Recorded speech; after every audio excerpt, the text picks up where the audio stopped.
Hey guys, welcome back to this channel. If you're new, then welcome to this channel. Well, I'm back with one more interesting Python video, and today we are going to talk about data types in Python.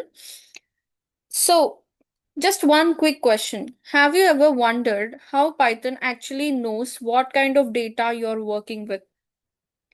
Like, how does it know if you're storing a number, some text, or whether is that a true or false? Well, that's what today's video is all about, which is data types in Python. And if you're new to coding, this is one of those topics that makes everything else suddenly click. So let's take our time and go through it properly with simple examples and real world comparisons and a few tips you'll thank yourself for later. So let's dive in. All right, first things first, what exactly is a data type?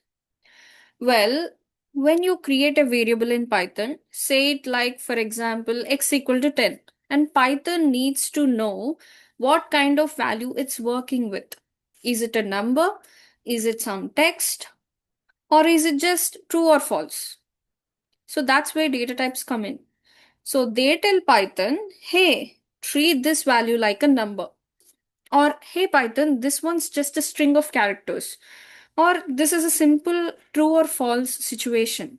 So every single value in Python has a type, and based on that type, Python decides what operations you can perform on it. So let's start with most basic thing, which is integers. We can also call it, we use integers for short numbers, like these could be the whole numbers, no decimals, just clean, simple counting numbers. So here is an example. You can also write, like for example, age equal to 15,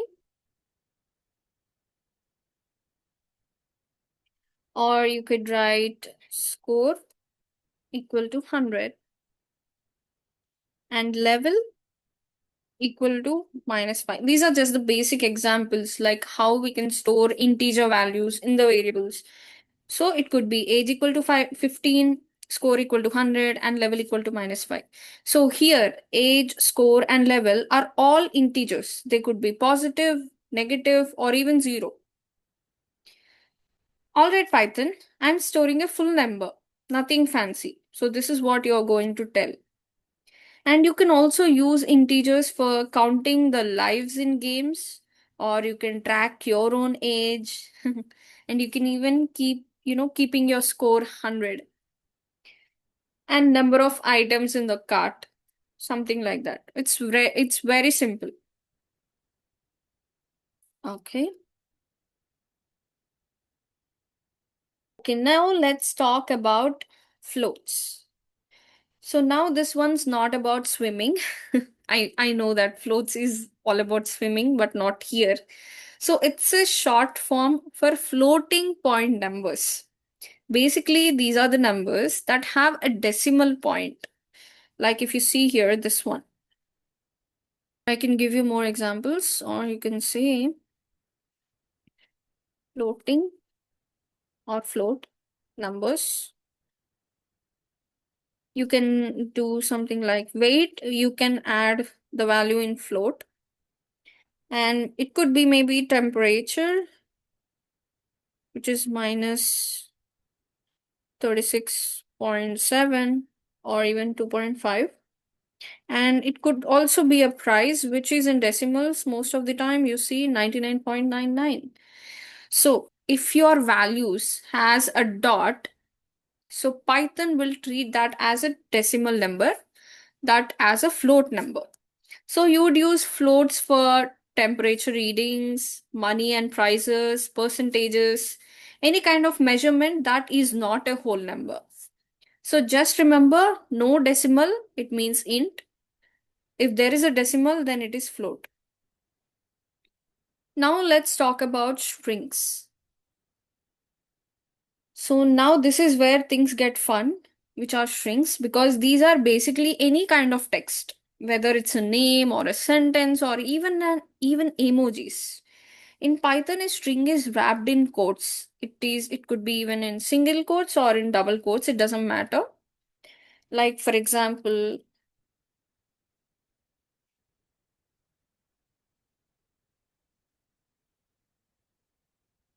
name equal to John, and greeting equal to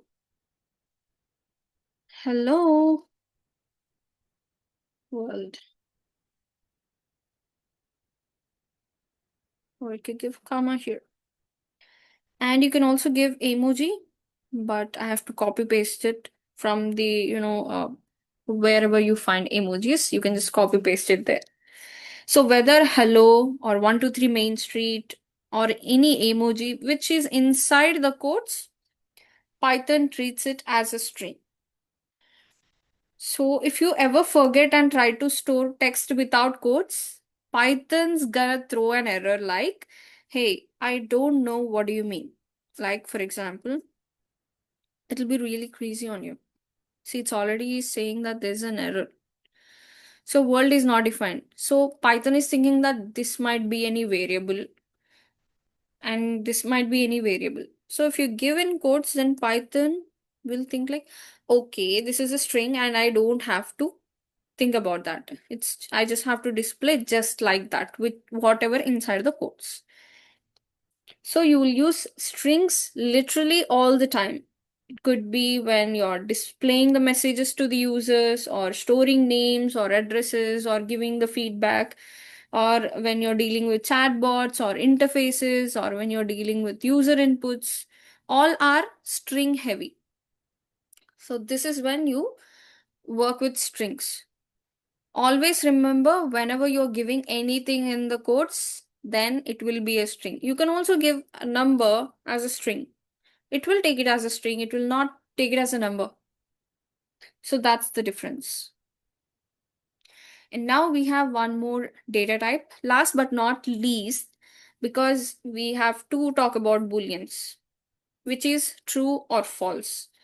So that's it, just these two options. It's a Python's way of doing yes or no logic. Like for example, is logged in. You'll use true or false here, right? So true. Or is admin. I'm sorry.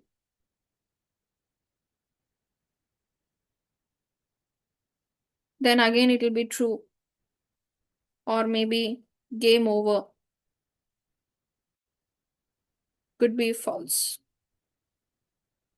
So you'll use booleans in all sorts of situations, like checking if a user is logged in or not, or whether a form is complete or not, or if the game should restart, or if a light switch is on or off. So anytime you're working with logic, like is this condition met? Is this condition met? So then at that time you are using booleans, which are nothing but true or false, yes or no. So booleans are, remember, keep that in mind. These are case sensitive. Like you have to write them with T capital and F capital. Then only Python will take. If you give small t, then it will take it as a variable. So always remember, booleans are case sensitive, which means you have to write the first letter of that true or false in capitals. All right. Now, how to check the data type? Like how to check what data type is running in the program. All right. Now, here's a cool little trick. Let's say you're not sure what kind of data is inside a variable.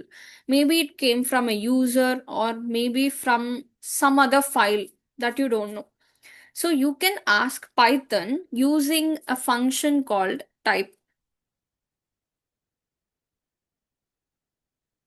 So you have to always use this function whenever you want to check what data type is running in the program. Maybe the data that you are getting, you are not sure what data is going on there. It could be string, it could be number, or it could be a float. So, like for example, I think I have already explained this in the previous classes itself. But like for example, if x equal to 42 and you want to check whether x is a string or is that a integer or is that a float, You can always type this X and you can directly just print it. Now you will see class which is int. So it is saying that it is an integer data type. Like if you give the same thing in a quotes, then it will take it as a string. And now you will see the output as str, which is nothing but string. So this will be really helpful when you're debugging, when you're checking where there is something wrong in the code, when you want to check what's going wrong in the code. All right. That was your crash course in data types in Python. Let's quickly recap. So we have integers, which are whole numbers, and we have floats, which are numbers with decimals, and we have strings for text or characters, and we have boolean, which are true or false. If you master these four data types, you are already halfway to becoming a confident Python developer. Seriously. Next up, we're gonna learn how to get input from users and print output back to the screen, which is how you start making your code interactive and fun. If this video helped, go ahead and smash that like button, subscribe to the channel, and hit the bell icon so you don't miss the next episode. Thanks for learning with me, and I'll see you in the next one.